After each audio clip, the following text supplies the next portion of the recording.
Yo no sé cuántos de ustedes se han disfrutado esta serie que hemos estado explorando, ¿verdad? Yo creo que es muy importante el mantenernos firmes en un tiempo como el que estamos viviendo hoy. Primero hablamos de que Dios nos está llevando por un proceso, ¿verdad? Y por el cual debemos pasar. Es un proceso que tenemos que pasar. No podemos brincar ningún paso, ¿se acuerdan? No podemos brincar ningún paso. ¿Sabe que cuando prediqué ese mensaje me acababa de virar el tobillo? Creo que se los dije. Encontraron esta semana que sí me rompí un huesito por el lado. 2 fracturitas. Estoy aquí por la gracia de Dios. No. Pero la verdad, sí es cierto, sí me fracturé, tengo 2 fracturitas. Pero hablamos de eso, ¿verdad? Yo no sé si se acuerdan, yo estaba bajando los escalones y todo, gracias al Señor no me caí. Pero mire, hay procesos por los cuales tenemos que pasar y no podemos brincarlos, porque hay una enseñanza que obtener en cada uno de esos pasos, en cada uno de esos escalones. Hablamos de eso. Hablamos también de cómo Dios nos prepara y nos ha preparado para una cita. Una cita entre ti y el propósito que Dios ha depositado en ti. Dios va a cumplir su parte. Él va a llegar a la cita. Él no llega tarde. Él no llega tarde. Lo único es que no nos ha dejado escoger el modo de transportación. ¿Se acuerda de eso? O cogemos Uber clásico o Uber Premium, pero eso está de Él, no de nosotros. Lo importante es llegar a la cita. Y Dios nos ha citado. Yo no sé, mire, una cosa que quería hablar el día de hoy es que el Antiguo Testamento está lleno de historias en el caminar del pueblo escogido de Dios, donde el camino no ha sido placentero. Él los ha llamado, le dijo a Abraham: vete, deja a tu parentela y te voy a llevar a la tierra que yo te mostraré. Y Abraham dejó todo y se fue basado en la promesa que Dios le había hecho. El camino no siempre fue fácil. Desde ese llamamiento de Abraham hasta que el pueblo de Israel llegó a la tierra prometida, tuvieron muchos percances. Pero llegaron. Lo que Dios promete, Dios lo cumple.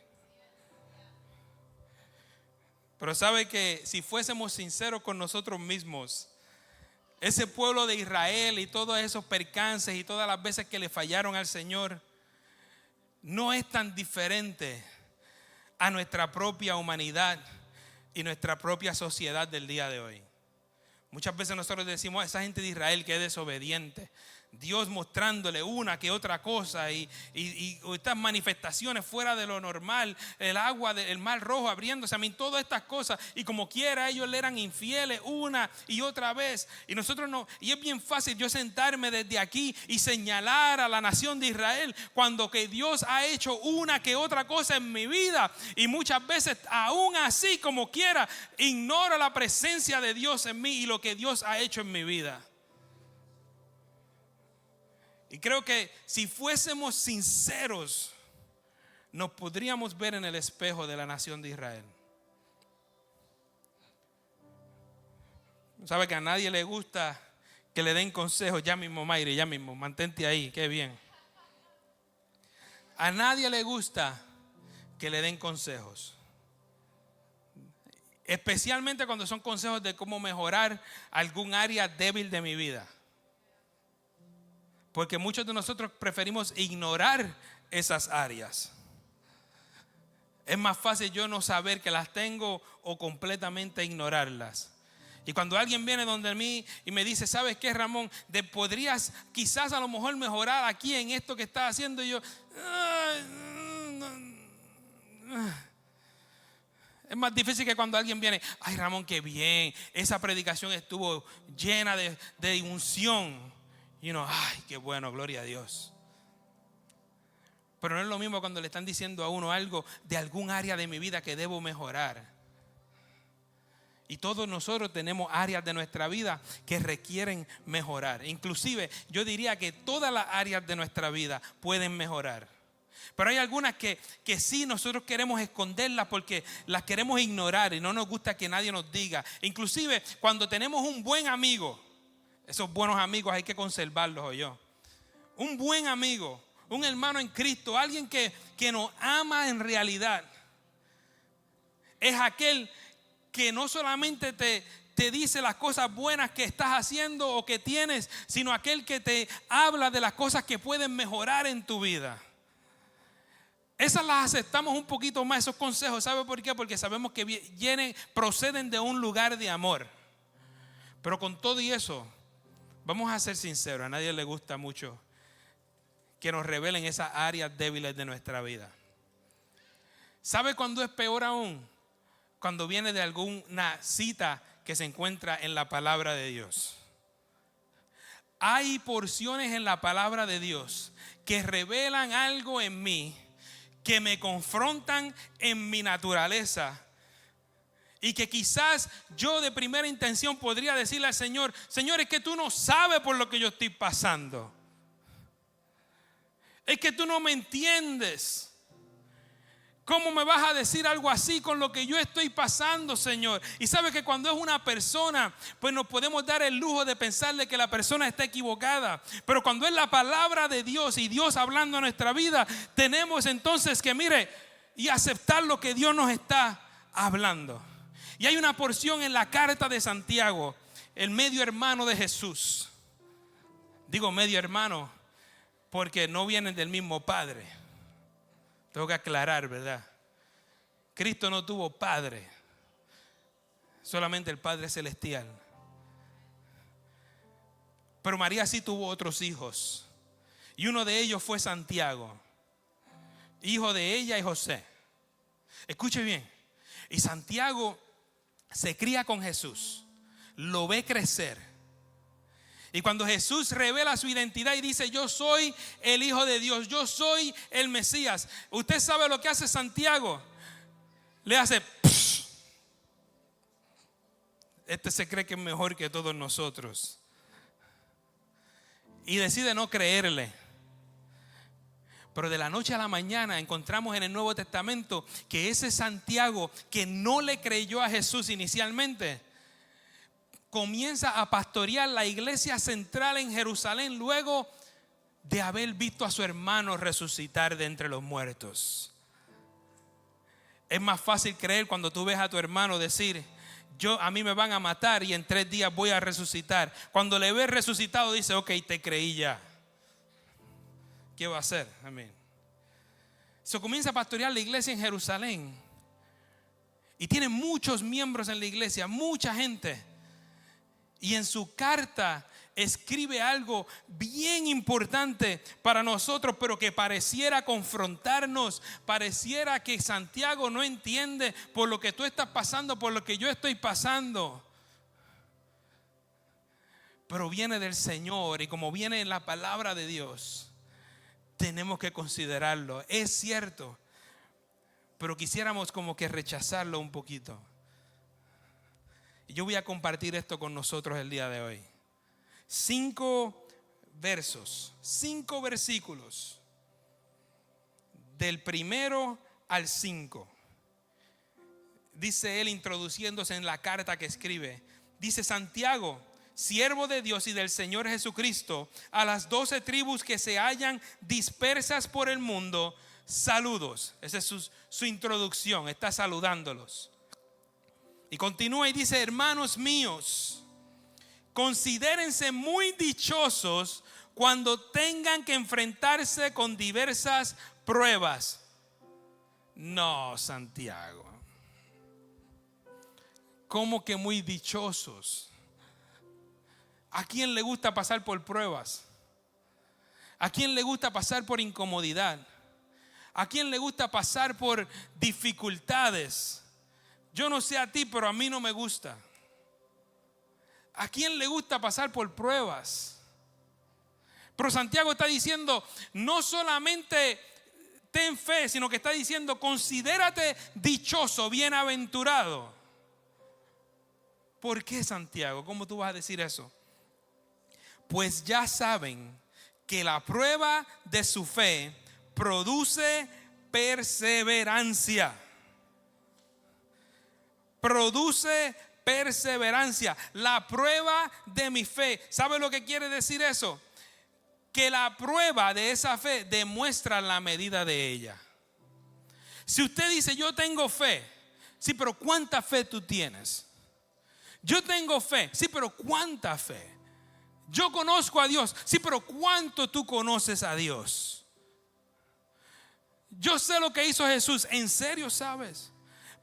Y Santiago está diciendo, tú no tienes forma de saber cuánta fe tienes a menos que pases por la prueba y esa fe sea probada. ¿Sabe que hubo muchos militares que han sido prisioneros de guerra? Y es en ese momento cuando están siendo interrogados, cuando están siendo maltratados, cuando están siendo castigados, cuando están siendo flagelados, lo que quiera que le estén haciendo, es que ellos en realidad se dan cuenta de cuán fieles son ellos a su patria. Revela su nivel de fidelidad a su patria. Lo mismo pasa con el cristiano. No es hasta que esa fe se pone a prueba que tú puedes saber cuánta fe en realidad tú tienes. ¿Y qué pasa cuando se pone a prueba? Que produce perseverancia. Eso es lo que está diciendo Santiago. Mientras más pasamos por esa prueba, nuestra fe se sigue ejercitando. Y mientras más se ejercita la fe, produce en nosotros perseverancia, el poder para permanecer. El poder para permanecer cuando las cosas se ponen difíciles. El poder para creerle a Dios cuando nadie más le cree. El poder para poder decir, Señor, aunque la tormenta llegue, aunque el piso se mueva, aunque el viento sople, aleluya, aunque las circunstancias parecieran que están fuera de mi control, yo sé, Señor, que tú todavía tienes el control y yo voy a permanecer esperando en ti. La prueba produce eso. Dice el verso 4, y esa perseverancia, la prueba de la fe produce perseverancia y esa perseverancia debe llevar a feliz término la obra para que sean perfectos e íntegros sin que les falte nada. Le está diciendo Santiago a la gente, es esa prueba, es ese permanecer, es esa perseverancia, es ese decir, yo confío en ti, Señor, yo sé que tú vas a abrir la puerta, yo confío en ti, Señor, yo sé que esta enfermedad tiene algún propósito, yo confío en ti, Señor, yo sé, aleluya, que esta prueba, aunque no me guste, tiene un propósito y yo voy a esperar en ti. Y eso produce en nosotros que seamos perfectos e íntegros sin que nos falte nada. ¿Cómo puedes decir eso, Santiago, si yo estoy aquí padeciendo de hambre? ¿Cómo tú puedes decir eso, Santiago? Tú no conoces la situación de mi hogar. ¿Cómo puedes decir eso, Santiago? Que no me falte nada. Y es que Santiago había llegado a un punto de entender algo muy importante: que el que tiene a Dios lo tiene todo. Que el que sabe esperar en Dios lo tiene todo. Que el que ha aprendido que la tormenta llega y que dentro de la embarcación contigo está Jesús, lo tiene todo. Y que puede permanecer tranquilo aún en medio de la tormenta y de la prueba. Y el último verso dice: si a alguno de ustedes le falta sabiduría. ¿Qué clase de sabiduría, Santiago? Pues para poder entender esto, si les falta sabiduría, pídasela a Dios y Él se la dará. Eso es buena noticia. pues Dios da a todos generosamente sin menospreciar a nadie. Padre Santo y Padre bueno, Señor, gracias, Padre, por tu Espíritu Santo. Gracias, Señor, por tu palabra. Gracias, Padre amado, porque yo sé que tú tienes un mensaje para nosotros el día de hoy.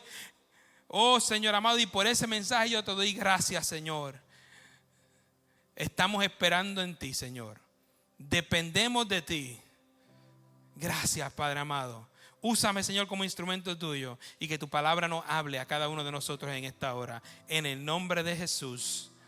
Amén y amén. Esa fue la introducción.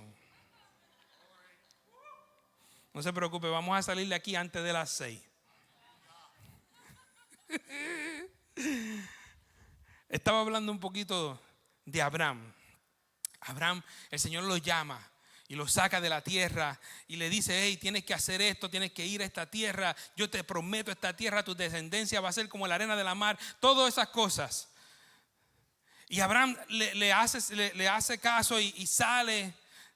Y de Abraham sacamos a su hijo Isaac, que pasa de Abraham la promesa a Isaac. Y de Isaac conocemos a un hijo de él, que él tiene 2, pero conocemos a uno llamado Jacob. Y Jacob es introducido en la palabra del Señor en el Génesis a nosotros en el vientre de su madre. Bien interesante eso. Conocemos a Jacob antes de nacer. Y nos dice la palabra que era gemelo con otro que se llamó Esaú. Pero Jacob, nos dice la palabra, que salió agarrado de la pierna de su hermano. ¿Por qué tanto detalle? Porque es relevante en la vida de Jacob. Jacob nace de esta manera, pasa por muchas pruebas en su vida. Desde el principio le roba la bendición, la primogenitura a su hermano Esaú. De ahí tiene que huir de su hermano para que su hermano no le mate. Se va de la casa, llega a casa de su tío Labán. El libro de Génesis es bien interesante. Si usted no ha tenido la oportunidad de leerlo, se lo recomiendo porque es tremendo libro. El libro de Génesis, de cómo comenzó todo, ¿ok? Llega a casa de su hermano, de su tío Labán. Y allá tiene en el caminar de camino a casa del tío Labán tiene un sueño. Llega a un sitio llamado Peniel, allí pelea con un ángel. Bueno, pasan muchas cosas en su vida. Ahí también llega a un lugar llamado Betel, y a ese lugar él le pone la casa de Dios. Betel significa la casa de Dios. Y llega a casa de su tío Labán, y en casa de su tío Labán recibe un poco de su propia medicina. Y él es engañado entonces. Él se enamora del amor de su vida, Raquel. Queda fascinado, enamorado, y le dice a Labán: yo quisiera casarme con Raquel. Y Labán le dice: no hay problema, trabájame 7 años y puedes casarte con mi hija. Y así mismo Jacob trabaja 7 años para su tío. Y al terminar los 7 años, no recibe a Raquel, recibe a su hermana, a quien él no tenía ningún interés en ella. Y el tío le dice: no te preocupes, es que esa es la tradición, tienes que casar, la mayor se tiene que casar primero. Y él le dice: pero si quieres a Raquel, no te preocupes, puedes trabajar 7 años más y te la doy a crédito, la puedes coger ahora, pero tienes que trabajar 7 años. Y usted se cree que trabajó mucho para conocer a su esposa. A Jacob le tomó 14 años de trabajo. Y finalmente pues termina eso, ¿verdad? Su tío Labán le hace lo que le hace. Pero en ese momento él conoce o recibe al amor de su vida, Raquel. Y para la mano de Raquel, de nuevo, como le dije, tuvo que trabajar 7 años más. Después de múltiples cosas que le pasan a Jacob, Jacob regresa al mismo sitio donde le había puesto Betel, al sitio. Pero una vez llega a este sitio, ya es un Jacob diferente. Ha experimentado diferentes formas o diferentes revelaciones de Dios. Ha visto la mano de Dios en su vida. Ha conocido en realidad a quién es Dios. Y entonces le cambia el nombre al sitio. Ya no le dice Betel, le dice el Betel, el Dios de la casa de Dios. Porque ahora conoce al Dios. Ya no es el Dios de Abraham. Ya no es solamente el Dios de Isaac. Ahora viene a ser el Dios mío, el Dios de Jacob. Es mi Dios. Yo no sé cuántos de ustedes a lo mejor se han identificado o se pueden identificar con Jacob, en el sentido de que para muchos de nosotros pensábamos, mami tenía tremenda relación con Dios, era una mujer de Dios, era una mujer que Dios le contestaba las oraciones, era una mujer que se comunicaba con el Señor. Pero ese mismo Dios de tu mamá es el Dios que quiere tener una relación contigo, para que seas tú, aleluya, el que luego tus hijos digan, wow, ese mami tenía una relación con Dios increíble. Ese mismo Dios no es el Dios único de tu mamá o de tu papá, es tu Dios y quiere una relación contigo. Este Jacob pasa de prueba en prueba en su caminar. Y si nos vamos al capítulo 42 de Génesis, en el capítulo 42 de Génesis encontramos a un Jacob ya mayor, anciano. Ha vivido Jacob muchos años. Ya le han crecido hijos. Ha tenido hijos de Lea, ha tenido hijos de Raquel y de una concubina. Tiene 12 hijos en total. Pero el problema es que uno de ellos ya no vivía. Jacob había experimentado lo que era el dolor, el perder algo querido. Habían muerto ya todas sus esposas. Lea había muerto, Raquel había muerto, el amor de su vida. Y ahora estaba solamente Jacob y sus hijos. Y uno de los 2 hijos del amor de su vida había fallecido. ¿Sabe? Nosotros no podemos llegar a viejos sin experimentar lo que es la pérdida. En algún momento hemos experimentado la pérdida. Y mucha de la sabiduría que viene con los años, no es que tú tengas que ser viejo para tener sabiduría, pero creo que cuando ya tú llegas a esa edad, es casi inevitable ser sabio, porque has experimentado lo que es el ganar, lo que es el perder. Has podido ver las lecciones que la misma vida te ha dado. Y has podido entonces decir cómo es o cómo debo reaccionar ante estas pérdidas, ganancias. Son lecciones que nos trae la vida, que no son fáciles de digerir, especialmente cuando son pérdidas, pero traen sabiduría a nuestra vida. Y Jacob ya había experimentado lo que era no solamente perder a sus esposas, había experimentado lo que era perder a un hijo. Y este Jacob, que ya había visto la mano de Dios en medio de ese sufrimiento. Este Jacob que ya había visto la mano de Dios, cómo su vida ha sido restaurada por Dios. Este Jacob que ya había experimentado lo que era el perdón de Dios. Este Jacob que ya había adquirido aún una nueva identidad en Dios. Este Jacob lo encontramos anciano en el capítulo 42 y dice bien fácil, dice, cuando Jacob se enteró, verso 1 del capítulo 42. Cuando Jacob se enteró de que había alimento en Egipto, dijo a sus hijos, ¿qué hacen ahí parados mirándose unos a otros? Es sabido que hay alimento en Egipto. Desciendan allá y compren comida para nosotros, para que no muramos, sino que podamos sobrevivir. Jacob sabe una cosa, y es esta: cuando llega la sequía, cuando llega la escasez, hay que tomar acción.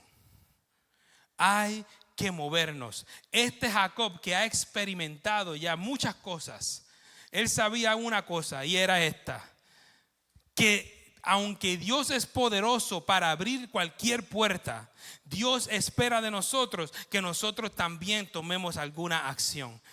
¿Sabe que hay mucha gente que piensa que porque soy espiritual me puedo quedar en casa, orar para que Dios me dé un trabajo, y mientras yo estoy en casa orando, estoy dándole al control de la televisión sin salir a buscar?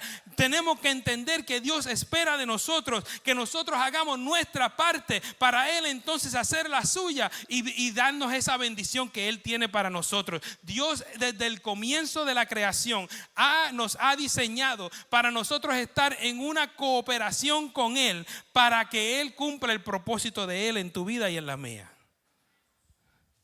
Yo no puedo esperar de Dios sin dar nada de mí. No porque Dios no pueda hacerlo, sino porque Dios quiere que tú y yo crezcamos en el proceso. Yo voy a hacer algo rapidito. Voy a leer lo que voy a leer y luego vamos a discutir esto. ¿Les parece? Bueno, si no les parece no importa, porque yo soy el que tengo el micrófono. Vamos a leer. Dice la palabra del Señor. Verso 3. 10 de los hermanos de José fueron a Egipto a comprar alimento, pero Jacob no dejó que Benjamín, el hermano de José, se fuera con ellos porque pensó que podría sucederle alguna desgracia. José, verso 6. José era el gobernador del país y el que vendía trigo a todo el mundo. Cuando sus hermanos llegaron, se postraron rostro en tierra ante él. Y en cuanto José vio a sus hermanos, los reconoció, pero fingiendo no conocerlos, les habló con rudeza. ¿Y ustedes de dónde vienen? Venimos de Canaán para comprar alimento, contestaron. Aunque José los había reconocido, sus hermanos no los reconocieron a él. En ese momento se acordó José de los sueños que había tenido acerca de ellos y dijo: de seguro ustedes son espías y han venido para investigar las zonas desprotegidas del país. No, señor, respondieron. Sus siervos hemos venido a comprar alimento. Todos nosotros somos hijos de un mismo padre. Además, somos gente honrada. Sus siervos no son espías. No es verdad, insistió José. Ustedes han venido para investigar las zonas desprotegidas del país. Pero ellos volvieron a responder: nosotros sus siervos éramos 2 hermanos, todos hijos de un mismo padre que vive en Canaán. El menor se ha quedado con nuestro padre y el otro ya no vive. José los encerró en la cárcel, verso 17. Los encerró en la cárcel durante 3 días. Al tercer día les dijo: yo soy un hombre temeroso de Dios. Hagan lo siguiente y salvarán su vida. Si en verdad son honrados, quédense uno de ustedes bajo custodia y vayan los demás y lleven alimento para calmar el hambre de sus familias. Pero tráiganme a su hermano menor y pruébeme que dicen la verdad. Así no morirán. Ellos aceptaron la propuesta, pero se decían unos a otros: sin duda estamos sufriendo las consecuencias de lo que hicimos con nuestro hermano. Aunque vimos su angustia cuando nos suplicaba que le tuviéramos compasión, no le hicimos caso. Por eso ahora nos vemos en aprietos. Verso 22. Entonces habló Rubén: yo les advertí que no le hicieran daño al muchacho, pero no me hicieron caso. Ahora tenemos que pagar el precio de su sangre. Déjeme decirle una nota aquí. Nuestro pasado, deben apuntar esto si quieren. Nuestro pasado debe informar nuestro presente, no encarcelarlo. Nuestro pasado debe informar nuestro presente, no encarcelarlo. Yo voy a seguir. 23. Como José les hablaba por medio de un intérprete, ellos no sabían que él entendía todo lo que estaba diciendo. En la historia quizás más detallada que cualquier otra historia, en el libro de Génesis encontramos a un José que no solo perdona a sus hermanos, él va más allá. En el verso 15 del capítulo 50, y vamos a ir para allá luego, vamos a encontrar algo muy importante. Y yo estoy terminando ya porque yo sé que no tengo mucho tiempo, pero yo quiero llegar a algo bien rapidito. Y es que hay que reconocer el tiempo de escasez. Hay que reconocer cuando llega el tiempo de escasez. ¿Qué vamos a hacer cuando ese tiempo llega a nuestras vidas? ¿Qué vamos a hacer cuando la escasez toca la puerta y entra sin ser invitada? ¿Qué vamos a hacer? La oración es sumamente importante, pero hay una parte que el ser humano juega en los milagros de Dios. Jacob entiende esto y por eso es que le dice a los hijos: hey, hay que irnos, hay que movernos. En Egipto tienen alimento. Vayan a Egipto, hagan la transacción, llévense dinero y paguen por este maíz. Lleguen allá y traigan alimento. Mire, escúcheme bien. Lo que ha ocasionado que nosotros no sé cuántos de ustedes han visto tanta gente que se están quedando hoy en día, que prefieren, yo espero que no sea uno de ustedes, ¿verdad? Pero si usted es desempleado y no está buscando trabajo y solamente está orando para que se le abra la puerta, pero no espere, ¿verdad?, encontrar trabajo de la nada. Si necesita trabajo, no se quede en el welfare, en los cupones. De esta nos regresan 2 o 3. ¿Sabe lo que hace eso? El problema con eso es esto, que lo que está ocasionando es que mucha gente esté tan cómoda en la casa que sin darnos cuenta no nos estamos dando cuenta o no nos estamos enterando de que estamos pasando por el tiempo de escasez en nuestra vida. Tu carne se alimenta, escucha bien, mientras no te das cuenta que hay una necesidad innata de ser productivo. Dios nos ha dado a nosotros una necesidad de ser productivos. Y mientras yo estoy en casa cogiendo welfare, me da más ociedad. ¿Así se dice? Ocioso. Esas son palabras que no uso mucho. Y hay algo que tenemos que entender, que hay un propósito con el tiempo de escasez. Y muchas veces Dios tiene que traer una escasez tan drástica, porque nos hemos acomodado tanto, que la escasez tiene que ser tan drástica que si no tomamos acción morimos. Yo no sé a quién le está hablando el Señor aquí. La escasez llega. Y cuando llega, Jacob le dice: si no van y buscan alimento en Egipto, aquí todos nos morimos. Y ellos arrancan a ir. Y sabe que esto lo hemos visto a través de toda la palabra de Dios. Cristo en su ministerio, por ejemplo, los servidores de la boda, el primer milagro que hace Jesús, aquellos que están obedeciendo su palabra, Él les dice: vayan y llenen estos cántaros con agua, estas vasijas con agua. Son ellos los que se enteran del milagro que hace Jesús al tornar el agua en vino. Los invitados no se dieron ni cuenta de lo que ocurrió. Esos servidores que obedecieron la voz de Cristo fueron aquellos que dijeron: wow, lo que hizo el Señor. No solamente eso, la mujer del flujo de sangre abrió camino para llegar a Cristo, para que entonces, para tocar su manto y recibir su milagro. El hombre que bajan de la azotea, los amigos lo llevan. Algunas veces estamos en una necesidad o en una situación que nos impide a nosotros movernos, y por eso es que es tan importante rodearnos con gente que no solamente nos amen, sino que estén pendientes de nuestra necesidad espiritual. Estos muchachos lo llevaron al techo, lo bajaron por una soga, cayó a los pies de Jesús y recibió su milagro. Hay una parte que nos toca a nosotros hacer para poder disfrutar los milagros que Dios tiene para ti y para mí. Me estaba acordando de una expresión de Isaías Narváez, uno de mis predicadores favoritos de antaño. Ya falleció, pero él escribió en un libro que él tenía que el caparazón le pesa más al caracol cuando se mueve que cuando se está quieto. Pero no es hasta que se mueve que se acerca a su destino. Hay quienes aquí, el Señor les está diciendo: estás en medio de la escasez y te has acomodado. Es hora de levantarte y arrancar camino, porque yo tengo un propósito y un destino para ti. En el caso de Jacob, el texto nos deja ver que no solo existía, escuche bien, que no solo existía una escasez en el mundo material, había una escasez en medio de su familia. La crisis había llegado al hogar de Jacob, y ahora estos hijos, que ahora ellos también tienen hijos, están pasando por una crisis. Y se nota, nosotros lo podemos ver en el momento que ellos se presentan ante José y José les dice: hey, van a tener que hacer esto. Y ellos dicen: oh my God, si nosotros matamos a José, esto nos está pasando por lo que le hicimos a nuestro hermano. Escúcheme bien.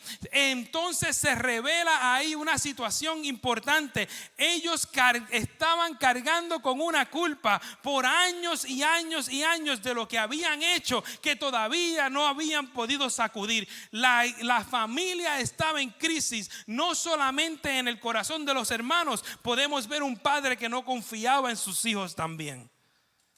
El padre le dice: a mi hijo Benjamín no se lo van a llevar. Porque la historia nos deja ver cómo José trata todo para poder traer a su hermano de sangre, de padre y madre, Benjamín. Y cómo él quería traer a su padre también con él. Si usted no ha leído esa historia, les recomiendo que la lea porque es tremenda historia. Pero hay algo que yo quiero tratar antes de cerrar. En esta historia se ve algo bien importante. Los hermanos llegan a Egipto, no se pierda esto. Los hermanos llegan a Egipto basados en una relación transaccional. Pero José quería una relación interpersonal. José quería tener una relación con ellos. Ellos habían llegado buscando una relación de: yo te doy este dinero, tú me das lo que yo te estoy pagando. Y hay muchos de nosotros, escúchame bien, que hemos tratado nuestras vidas desde el mismo punto de vista. Hemos construido relaciones transaccionales. Tú me das esto, yo te doy esto. Tú te portas así, yo te recompenso así. Tú me das. Y como padre lo hemos hecho, escúchame bien. Y nosotros tenemos que estar pendientes como papás, que la relación que nosotros tengamos con nuestros hijos no sean relaciones transaccionales, sino que sean relación interpersonal, genuina, de tú a tú, sin esperar nada a cambio. Ese José encuentra la manera de decirles: ¿saben qué? Una vez todo sale a la luz, una vez ellos se enteran de que ese es el hermano que ellos vendieron, él les dice: no se preocupen, porque lo que ustedes planearon para mal o hicieron para mal, el Señor lo hizo para bien. Dios tenía un propósito, Dios tenía un plan en esto. Dios tenía, al final de esta prueba, tenía algo que Él quería sacar, no solamente de ti, sino de mí también. Pero ¿sabe algo interesante de esta historia? Que se acomodaron tanto en Egipto, que la próxima vez que salen de Egipto, salen como esclavos que tuvieron que salir de una nación que los esclavizó por muchos años. Llegaron como hermanos de aquel que era segundo en mando del faraón. Llegaron bendecidos, llegaron porque hubo una escasez, llegaron allá, salieron bendecidos, encontraron un lugar donde la necesidad fue llena, pero se acomodaron ahí tanto que la próxima vez que fueron a Canaán, de donde habían salido inicialmente, tuvieron que salir de Egipto como esclavos, corriendo de esa nación que les había dado refugio inicialmente. ¿Y qué yo te estoy diciendo con esto? Yo te estoy diciendo algo. Si nosotros nos movemos y perdemos de perspectiva la promesa de Dios en nuestra vida y nos acomodamos demasiado, podemos caer, podemos salir fuera de la voluntad de Dios. Y yo te estoy diciendo, Santiago entendió esto y dijo: escucha bien, cuando venga la prueba, considérate dichoso.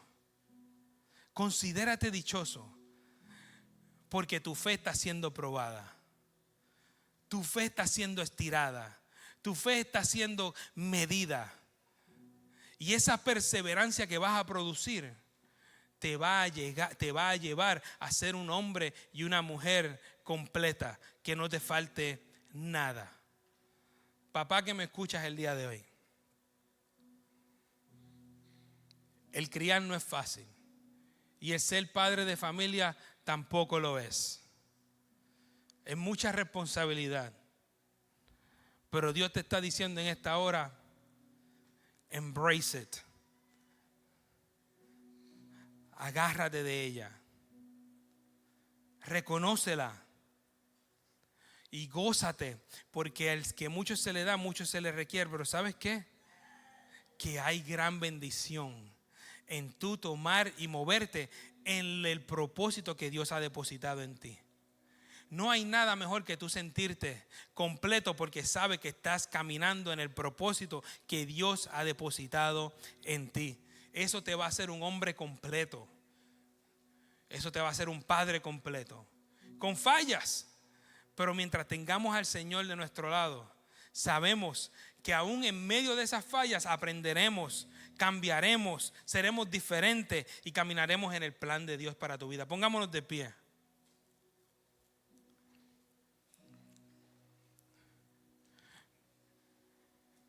No nos acomodemos mucho en lo que se refiere al plan y el propósito de Dios para ti. Tengamos en cuenta que esta labor que Dios nos ha dado de ser padre es valiosa. Y tenemos que poner de nuestra parte. Hay algo que nos toca a nosotros y Dios se va a encargar de lo que le toca a Él. Tenlo por seguro.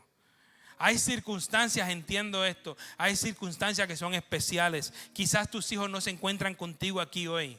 Quizás tus hijos no están contigo, pero escúchame bien lo que te puedo decir. Gracias al Señor y la tecnología que tenemos hoy en día, podemos comunicarnos, puedes tener una relación, aunque sea de larga distancia. Si no has llamado a tu hijo, si no te has comunicado con tu hija, si por alguna razón, no importa por qué, estás falto de esa relación con tu hijo o tu hija, nunca es tarde para comenzar, nunca es tarde para sanar la relación. Esa relación es importante y está de nosotros como padres. Escúchame bien. Tengo que decirte esto porque es importante. Está de mí como papá buscar esa relación.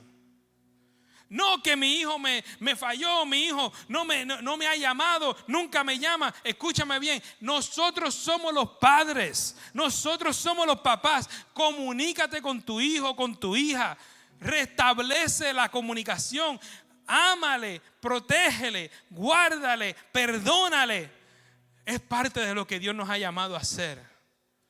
Y si no es correspondido, yo sé que me pasé, perdónenme, ¿verdad? Si no es recíproco, si tu hijo no te contesta, si tu hijo no te llama, olvídate, ten por lo menos la paz interna de saber que lo que te toca a ti hacer, tú lo estás cumpliendo. No repitas el comportamiento de tus padres si ellos no cumplieron. Es tiempo ahora que te toca a ti ahora hacer y romper ese círculo vicioso, romper esa tradición. Haz tú lo que Dios te ha llamado a hacer y sé padre de tu familia.